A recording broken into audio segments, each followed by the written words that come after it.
story. So last week I was doing a video and I realized I used the word just a lot. So it took some serious effort to make sure I didn't use it, and I felt like I kept pausing because I would feel the word just coming up, and I had to stop and retape until I stopped using it so much.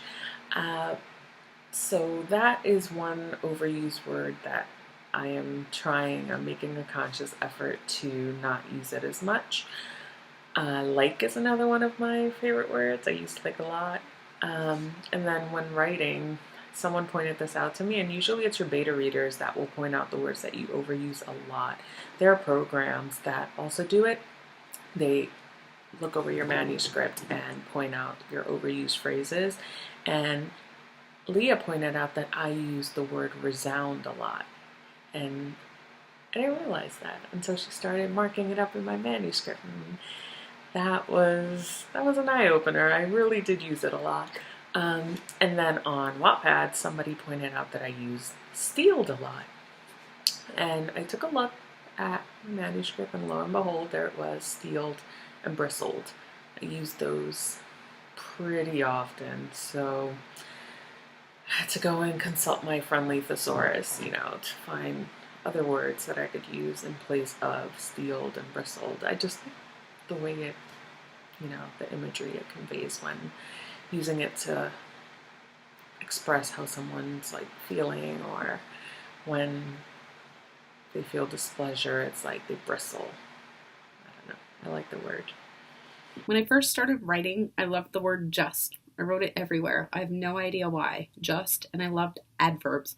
Anything that ended in ly, which I know now makes your story weak. FYI, little hidden tip there. If you're newer to writing, eliminate adverbs. Don't use them. But now I seem to have developed a very peculiar nitpicky habit, and I'm sure everybody who asks me to read for them hates me about this, but I usually am really good at spotting words that are too similar, too close together, and it drives me crazy, whether it's in a book I'm reading or a book I'm writing.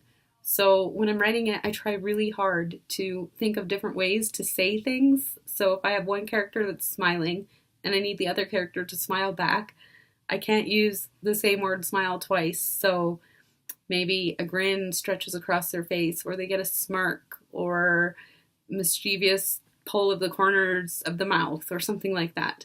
But I have learned recently, when I was doing the enchantment of Emma Fletcher, when I was doing the edits for that, in the first round, I don't even know how many times I counted that Emma blushed, and I had to delete so many of them, so she just kept blushing the whole story. And the reason she was blushing, I found out when I was doing the first pass edits of Emma Fletcher was, or I guess they're not edits, but first pass pages, I was reading them.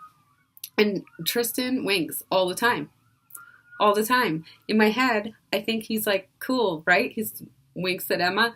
But no, in real life, if that was like a real life person, he would just be like, all the time.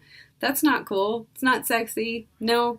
So I don't overuse words. I overuse traits or little characteristics, quirks that my characters seem to do, which I'm trying to be aware of for the book I'm writing now. So, yeah.